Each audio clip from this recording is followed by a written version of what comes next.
అందరికీ నమస్కారం. Welcome to it's you TV. ప్రస్తుతం మనతో పాటు ఉన్నారు ప్రముఖ జ్యోతిష్యులు, ఆధ్యాత్మికవేత్త, భారతీ శంకరపీఠం వ్యవస్థాపకులు బ్రహ్మశ్రీ అన్నవరపు తిరుపతి మూర్తి అవధాని గారు. గురుగారితో మాట్లాడి మరిన్ని విషయాలు తెలుసుకునే ప్రయత్నం చేసేద్దాం. అంతకంటే ముందు ఇటువంటి ఆధ్యాత్మికపరమైన వీడియోస్ కోసం ఇప్పుడే మన ఛానల్ ని సబ్స్క్రైబ్ చేసుకోండి. నమస్కారం గురుగారు. పరమేశ్వరార్పణం. గురుగారు, నాకు ఒక చిన్న సందేహం. చాలామంది లక్ష్మీ అమ్మవారు కావాలని చెప్పేసి ఎంతగానో అసలు ఆరాధన చేస్తూ ఉంటారు. అష్టలక్ష్మి అమ్మవార్లని నిత్యం పూజ చేస్తూ ఉంటారు. కానీ సమస్య ఏంటంటే వాళ్ళ ఇంట్లో ఎంత ఆరాధన చేసినా చక్కగా డబ్బులు కూడా వస్తాయి, అన్నిటికీ డబ్బులు వస్తాయి, కానీ ఇంట్లో రూపాయి నిలవదు. అనుకోని ఖర్చులు అని ఏదో ఒకటి చెప్పేసి వాళ్ళు సేవ్ చేయలేకపోతూ ఉంటారు. రూపాయి నిలవకుండా ఉంటుంది, స్థిరంగా ఉండదు. ఎందుకు అలా జరుగుతుంది అసలు? కొన్ని సమయాలు వస్తే కానీ కొన్ని నిజాలు బయటికి చెప్పకూడదు. ఎందువల్లనంటే చాలా చోట్ల నికృష్టమైన మనుషులు ఉన్నారు. ఎవరండి? మీరు అన్నదిలేండి, నేనే అంట మళ్ళీ ఇంకోసారి. నికృష్టమైన మనుషులు ఉన్నారు. ఏదైనా ఇలా చెయ్యండి అని అంటే దానికి కోడిగుడ్డు మీద కూడా ఏకల కోసం భూతద్దం పెట్టి చూసేటువంటి తత్వం గల మనుషులు ఉన్నారు. అంటే ఈ మాట ఎందుకంటున్నానంటే అమ్మా, మన పూర్వంలో కొన్ని విధానాలు నడిచేవి. ప్రతి ఇల్లు ఎప్పుడూ కూడా నిండుగా పుష్కలంగా ఉండేది. ఇప్పుడు ఎన్ని ఆరాధనలు చేస్తున్నా ఏం చేస్తున్నా ఎక్కడ ఉండట్లా. ఇవన్నీ పెళ్ళయింది, భార్య పిల్లలంతా వేరే విషయం. పెళ్ళి కాలేదు అనుకున్నప్పుడు ఇంట్లో మనకు అన్నీ చేసి పెట్టేది ఎవరండి? అమ్మ. ఎన్ని అవతారాలు ఎత్తుతుందమ్మా? అష్టలక్ష్ముల అవతారాలు అమ్మ ఎత్తేస్తుంది ఖచ్చితంగా, కాదంటారా? కొడుకులకు ఒక రకంగా, మామగారులకు ఒక రకంగా, భర్తకు ఒక రకంగా ఇంటిని చూసుకుంటూ పొద్దున్నే లేచి అందరికన్నా ముందు లేచి అన్నీ చేసుకుని అందరూ పడుకుంటూ కుటుంబం చాలా జాగ్రత్తగా కాపాడుకుంటూ అష్టలక్ష్ములతో సమానంగా ఇల్లంతా ఉంటుంది. ఎప్పుడైనా ఇంటి ఇల్లాలు 2 రోజులు అడ్డం పడితే ఇల్లంతా చిందరవందర అవుతుంది, అవునా? అందుకని ఆవిడ జాగ్రత్తగా ఇల్లు కాపాడుకుంటూ వస్తుంది. దానికి వివాహమైన తర్వాత భార్య వస్తుంది. అంటే ఇప్పుడు అష్టలక్ష్ములు 2 విధానాలుగా వచ్చారు. అప్పుడు 4 రకాలుగా అమ్మగారు, 4 రకాల భార్య చూసుకోగలగాలి. తర్వాత ఇతనికి ఒక సోదరి ఉందనుకోండి, అందులోంచి మళ్ళీ 2 డివైడ్ అవుతాయి. ఇతనికి ఒక కూతురు, అమ్మ, చెల్లి, భార్య, కూతురు. ఈ 4 8 మంది లక్ష్ములు అండి. నేను వీళ్ళ 4లో ఏ ఒక్కళ్ళ కంటి నుంచి నీళ్లు వచ్చినా, ఎంత సంపాదించినా ఏ అమ్మవారు అక్కడికి రారు. నగాయత్ర్యా పరం మంత్రం నమాతు పరదైవతం అన్నారు. అమ్మని మించినటువంటి దైవం ఎక్కడా లేదు అనేటువంటిది ఉంది. ఎప్పుడైతే నీ చేష్టలకి తల్లి కళ్ళలోంచి నీళ్ళు వచ్చినాయో ఆ ఇల్లు శ్మశానంతో సమానం. సంపాదించి ఉపయోగం లేదు. కోట్ల రూపాయలు సంపాదించేమో మనశ్శాంతి ఉండదు. తల్లి కళ్ళలోంచి నీళ్ళు వచ్చినాయా ఆ కుటుంబం అనేటువంటిది ఎంత సంపాదించినా మనశ్శాంతి పూర్తిగా క్షోభిస్తుంది. కుటుంబం అనేటువంటిది, ఆ ఇంట్లో 4 ఉన్నారు, ఎందుకుంటారు ఎవరికి తెలియదు. తన పని తను చేసుకుంటాడు, ఆమె పని ఆమె చేసుకుంటుంది, పిల్లల పని పిల్లలు చేసుకుంటుంటారు. ఎవరితో ఎవరికి సత్సంబంధాలు కానీ కమ్యూనికేషన్స్ కానీ ఉండవు. అలా అయిపోతుంది ఇల్లంతా.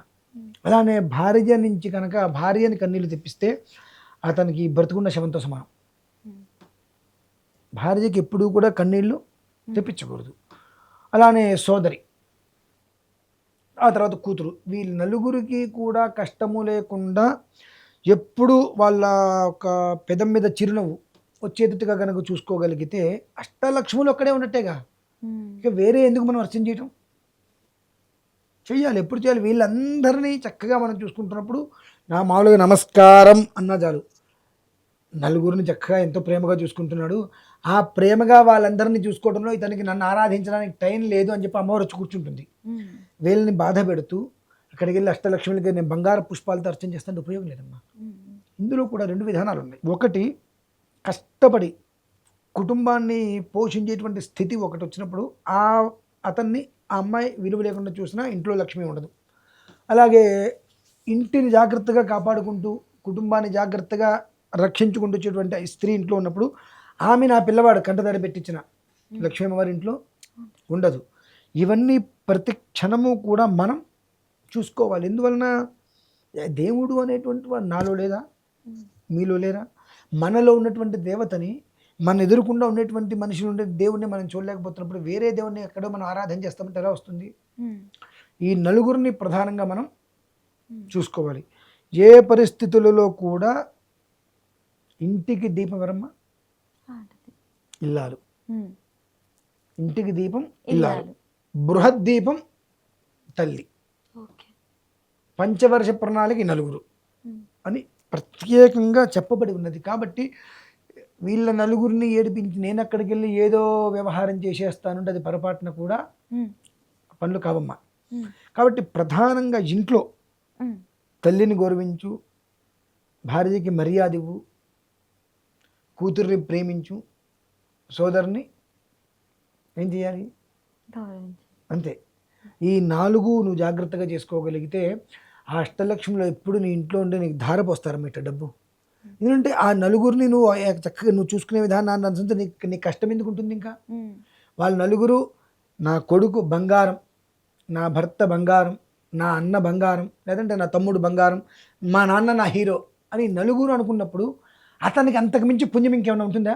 అంతకు మించినటువంటి ఐశ్వర్యం ఇంకేమైనా ఉంటుందండి? ఉమ్. ఆ నలుగురు చేత అలా అనిపించుకోగలిగితే అష్టలక్ష్ములు కాదు మొత్తం 3 దేవతలు ఇంట్లో కూర్చుంటారమ్మా. ఉమ్. అదే మనం కావాల్సింది. అంతేగాని ఇంట్లో వాళ్ళని బాధ పెట్టి పంచదార కావాలంటారు బొద్దున తెస్తాలి ఉన్న దాంట్లో చేయలే, ఇలా చేయి అలా చేయని బాధ పెట్టి నరక యాతనకు గురి చేసి నేను బయటికి వెళ్ళి మాత్రం దండం పెడతాను, ఇంత బొట్టు పెట్టుకుంటాను, దండం పెడతా 100 మందికి అన్నదానం చేస్తాను అంటే ఇసకరైనంత పుణ్యం కూడా రాదమ్మా. అది గమనించాలి. అష్టలక్ష్ములు అష్టలక్ష్ములు అష్టలక్ష్ములు నేను ఆరాధన చేస్తున్నాను, ప్రతిరోజు పొద్దున్నే లేచాను, 3 పూట్ల వేస్తాను, 3 పూట్ల బొట్టు పెట్టుకుంటాను, 3 పూట్ల పూజ చేస్తాను, 3 పూట్ల నివేదన పెడతాను అంటే ఏంటి ఉపయోగం? ఉమ్. ఇదంతా చేస్తున్నాం, ఇంట్లో కడుపు నింపవలసిన వ్యక్తిని మాత్రం పస్తు పెడుతున్నాం, అంతేనా కదా? అటువంటిప్పుడు నీకేంటి ఉపయోగం? ఇంట్లో ఉన్న వాళ్ళందరూ కడుపు నింపు తృప్తిగా, ఉమ్. వాళ్ళు ఎప్పుడైతే అమ్మయ్యా అని అంటారో భగవంతుడు తృప్తి పడతాడు. ఎందువలన అన్నిటికన్నా గొప్ప దేవత ఎవరు? ఎవరు? తల్లి. తల్లి. నమాతు పరదైవతం అన్నారు. అలాగే నీ వంశాన్ని ఉద్ధరింపజేస్తుందిగా ఎవరు? అవును. భార్య. భార్య. మరి ఆమెకు నువ్వు ఎంత మర్యాద ఇవ్వచ్చు, ఎంత గౌరవాన్ని ఇవ్వచ్చు? ఆమె లేదు అనుకుంటే నీకు వంశం లేదు కదా. ఆ ఇంట్లో నుంచి నీ ఇంటి పేరు మార్చుకొని ఆమె ఇంటి పేరు మార్చుకొని నీ ఇంటికి వచ్చి నీ ఇంట్లో ఎవరైనా కనుక ఏదన్నా అయితే వెలవెల్లాడుతుంది. తల్లి అంటే ఆ అమ్మాయి యొక్క తల్లి తండ్రి చనిపోయినా ఆమె 10 రోజులు మైలుపట్టదుగా, ఉమ్. ఉండదుగా, నమస్కారం చేసుకుని వచ్చేయటమే. కానీ నీ ఇంటికి వచ్చిన తర్వాత నీ ఇంట్లో ఎవరైనా చనిపోతే 10 రోజులు అన్ని రకాలుగా అన్ని విషయాల్లో ఇబ్బందులు పడి ఉంటుందిగా. అలాగే నీ వంశాన్ని వృద్ధి చేసిందిగా, అంటే నీకు పుమ్ అనేటువంటి నరకం లేకుండా చేసిందిగా, ఉమ్. అవును. నీ వంశానికి వృద్ధి తీసుకొచ్చిందిగా, వంశం ఆగిపోయినటువంటి పదం లేకుండా అయితే చేసిందిగా. ఆ అమ్మాయికి నువ్వు ఏమిస్తావు? ఏమిచ్చి రుణం తీర్చుకోగలుగుతావు? ఉమ్. ఏమిచ్చినా తీర్చుకోలేము. రుణం తీర్చుకోలేవు. నీ జీవితం మొత్తం ధారపోసిన రుణం తీర్చుకోలేవు. అది ఖచ్చితంగా చెప్తానమ్మా నేను. ఉమ్. ఏ మగవాడైనా తను వివాహం చేసుకున్న తర్వాత తన భార్య ద్వారా కొడుకైనా కూతురైనా ఉమ్. ఒకళ్ళు నీ వంశాన్ని నిలబెట్టేటువంటి వాళ్ళు ఎవరో ఒకళ్ళు వృద్ధి చెందారు, వంశవృద్ధి కలిగారు అన్నప్పుడు ఈ దుర్మార్గమైన మనుషులు ఏం చేస్తారంటే ఆడపిల్ల పుడితేనేమో తిట్టిపోస్తారు, మగ పిల్లవాడు పుడితే ఆనందపడతారు. ఈ ఆడపిల్ల పుట్టడానికి మగ పిల్లవాడు పుట్టడానికి కారకుడు ఎవరు? మళ్ళీ Husband. మగవాడే. అవును. అంటే వాడి నుంచి వెళ్ళిందే కదా ఏదైనా సంతానం కలిగేది. ఉమ్. తప్పు నాదే కదా అని ఆలోచించుకోవట్లే. మగ పిల్లవాడు పుడితే నా గొప్పతనం, ఆడపిల్ల పుడితే లోపల. నీ తత్వం అని అమ్మాయిని తిరుగుతున్నాడు. కాబట్టి నేనేమంటాను, నీకు ఆడపిల్ల పుట్టింది అని అంటే ఏ జన్మలోనో నీకు రావాల్సిన అదృష్టం ఇంత ఆగిపోయింది. ఉమ్. ఆ అదృష్టం పూర్తి చేయడానికి ఈ జన్మలో నీకు ఆడపిల్ల పుట్టింది. ఉమ్. కొంతమంది అంటారు నాకు 2 అబ్బాయిలేనండి అంటారు. నీ కర్మ నీ ప్రారంధం అంట. నేను కూడా నాకు ఒకడే అబ్బాయి, నా కర్మ ప్రారంధం, నాకు ఆడపిల్ల లేరని బాధపడతా. ఉమ్. నా అన్నయ్యకి 2 ఆడపిల్లలు, మా అన్నయ్య అంత అదృష్టవంతుడు అని కుళ్ళిపోతూ ఉంటా. అంటే నాకు ఆడపిల్లలు లేరు. ఉమ్. మా పెద్దన్నయ్యకి ఆడపిల్ల ఉంది, చిన్నన్నయ్యకి 2 ఆడపిల్లలు ఉన్నారు, నాకు ఒకడే మగపిల్లవాడు, ఆడపిల్ల లేరు, బాధ లేరు అని చెప్పి. కానీ ఓకే, ఉన్నదాంతో తృప్తి పడాలి, ఉన్నదాన్ని మనం తక్కువ చేయకూడదు, లేని దానికోసం బాధపడు. ఓకే, ఉన్నదాన్ని మాత్రం ఎప్పుడు మనం తక్కువ చేయకూడదు. అలా ఎప్పుడూ కూడా నీకు ఆడపిల్ల పుట్టిందంటే అదృష్టవంతులు. నీకు ఏదో జన్మలో మిగిలిన అదృష్టం ఆడపిల్ల రూపంలో, అంటే ఒక లక్ష్మీ రూపంలో వచ్చింది. అలానే నీకు వివాహమైన తర్వాత చాలామంది అమ్మ, అంటే ఈ ఒక్క విషయం మాత్రం నేను చెప్పాలి, కడుపుకు అన్నం తింటారో అశుద్ధం తింటారో తెలియదు చాలామంది. అశుద్ధం అనగా పెంట అంటారు. నేను అనొచ్చా అంటే కొన్ని పరిస్థితులు అనకపోతే తప్పు అవుతుంది. వివాహం చేసుకుని అమ్మాయి ఇంటికి వచ్చిన తర్వాత వీళ్ళకి ఏదైనా కష్టం వస్తే అమ్మాయి ఇంట్లో అడుగుపెట్టింది, మొత్తం ఇలా అయిపోయింది. మొత్తం దానివల్లే వచ్చింది, అది నష్టజాతకురాలు అని చెప్పి ఎన్ని మాటలు అంటారండి. అనేక రకాల మాటలని సిగ్గు లేకుండా మళ్ళీ ఆ అమ్మాయితోటి కాపురం చేసి పిల్లలకి అంటారు. వీళ్ళది ఏం బ్రతుకు మరి, ఏమనాలి? బాగానే ఉంది, ఆ అమ్మాయి రాలేదు, నువ్వు పుట్టడంతో ఆగర్భ శ్రీమంతుడివే, మన బ్రతుకు మురికాలో పక్కనే కదా, కాదా? మరి మనం బ్రతుకేంటో తెలియాలి కదా. మరి ఆ అమ్మాయి రాలేదు అనుకుందాం, నువ్వు వృద్ధి చెందేస్తావా, బాగుపడిపోతావా, నిలబడిపోతావా, కోట్లు సంపాదించేస్తావా? నీ కర్మ ఏదైతే ఉందో అది జరుగుతుంది నీకు. నీ కర్మ ప్రారంభవశాత్తు నీకు జరిగింది. ఒకవేళ నిజమే అనుకుందాము, ఆ అమ్మాయి రాబట్టే నీకు అన్యాయం జరిగింది అనుకుందాం. అసలు ఆ అమ్మాయి వల్ల నీకు అన్యాయం జరిగేటట్టు ఉంటే నువ్వు పెళ్లి సంబంధాలు అవన్నీ చూసుకున్నప్పుడు నీకు పెళ్ళే కాదుగా ఇంకా. అవును. ఆ అమ్మాయి నీ జీవితంలో అడుగుపెట్టిన తర్వాత నీకు అనర్థం జరిగిందో నువ్వు అనుకుంటున్నావు కదా, అది నిజమే అయితే మీ ఇద్దరు జాతకాలు చూసి పెళ్లి ముహూర్తం పెట్టిన తర్వాత పెళ్ళే కాదుగా మీ ఇద్దరికి. మరి వివాహం అయింది అంటే నీ కర్మని, నీ దరిద్రాన్ని బాగు చేయడం కోసం అమ్మాయి నీ ఇంట్లో అడుగుపెట్టింది. అది నువ్వు ఎందుకు అనుకోవట్లా?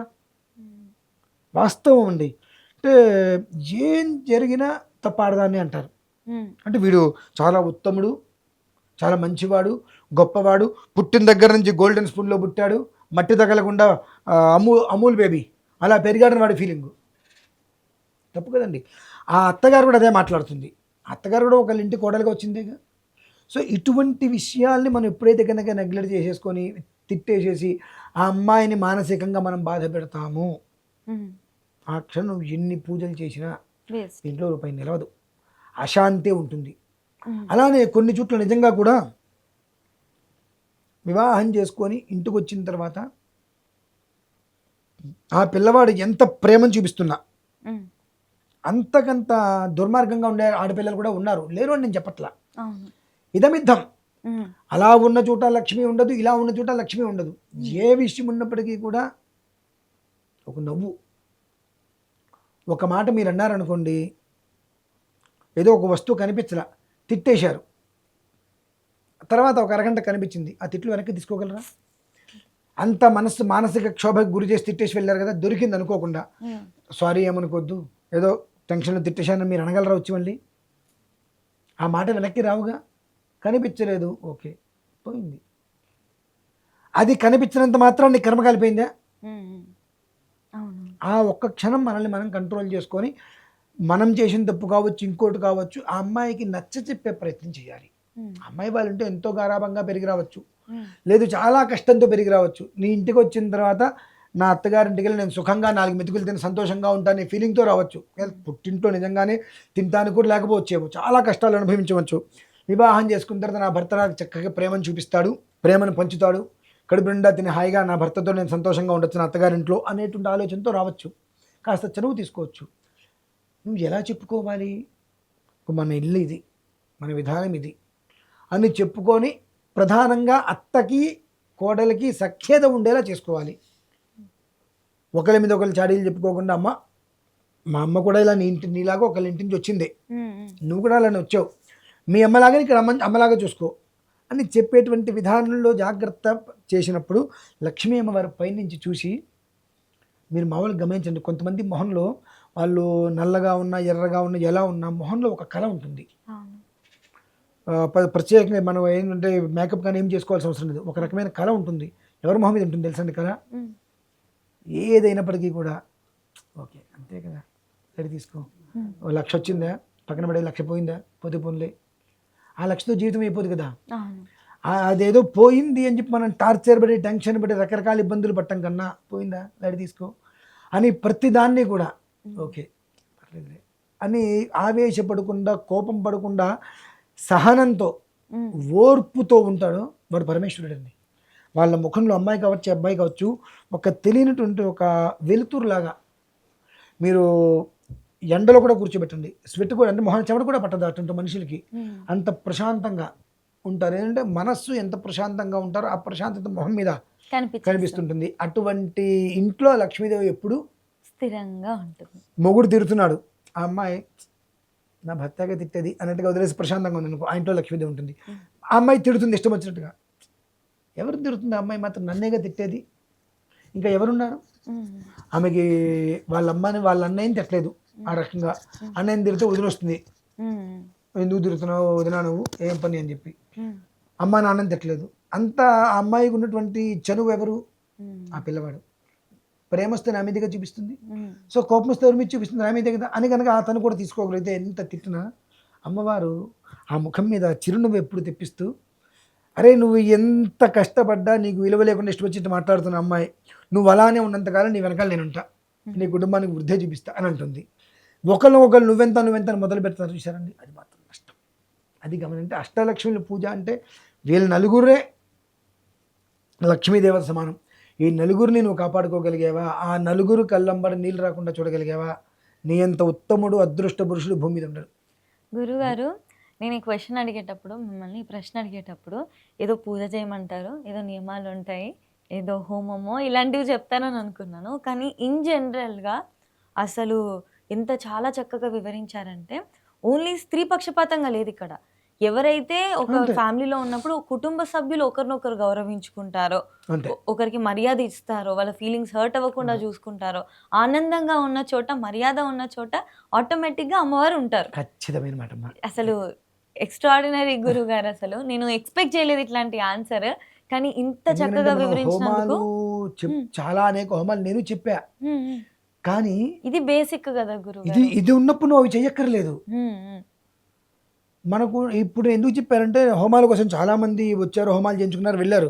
కానీ వచ్చినప్పుడు వాళ్ళ వాతావరణం, వాళ్ళ బిహేవింగ్, మాట్లాడే మాట, ఇది మనం చేస్తుంటే ఇలా ఒకళ్ళు చూసుకుంటూ, వీళ్ళు హోమం చేసుకుంటే ఎందుకు ఉపయోగం వీళ్ళకి? అవునవును. నా మాట నువ్వు వినవా అన్నట్టుగా. అప్పుడు అదే. ఎంతమంది ఉన్నారు చూసుకోకుండా, ఉమ్, నువ్వు కూర్చో ఇక్కడ, మీరు కూర్చోండి కాదు, నువ్వు కూర్చో ఇక్కడ, ఉమ్, నువ్వు ఇట్రా, ఇట్లా ఉమ్. ఇట్లా చేయటం వలన వాళ్ళు అక్కడ కూర్చొని హోమం దగ్గరకు వచ్చి కూడా వాళ్ళల్లో వాళ్ళు ఇలా చివాట్లతోని, చిన్న చిన్న చిరాకులతోని విషయాలతో నాకు అనిపించింది, ఇటువంటి పని చేసినప్పుడు ఫలితాలు ఎందుకు వస్తాయి? ఉమ్, అలా ఉన్నప్పుడు ఇవి చేయక్కర్లా, అవును. ఇది చేస్తే ఇంకా వృద్ధి కలుగుతుంది అంతే, ఉమ్, చేయక్కర్లా. అలా ఉన్నప్పుడు, అలా లేనప్పుడు నువ్వు ఎంత చేసినా ఫలితం లేదు. కాబట్టి యజ్ఞ హోమం కాదు మాకు కావాల్సిన, మనిషి యొక్క బుద్ధి మారాలి. ఖచ్చితంగా అదే గురువు విషయం. గారు. ధన్యవాదాలు గురుగారు. పరమేశ్వరార్థం.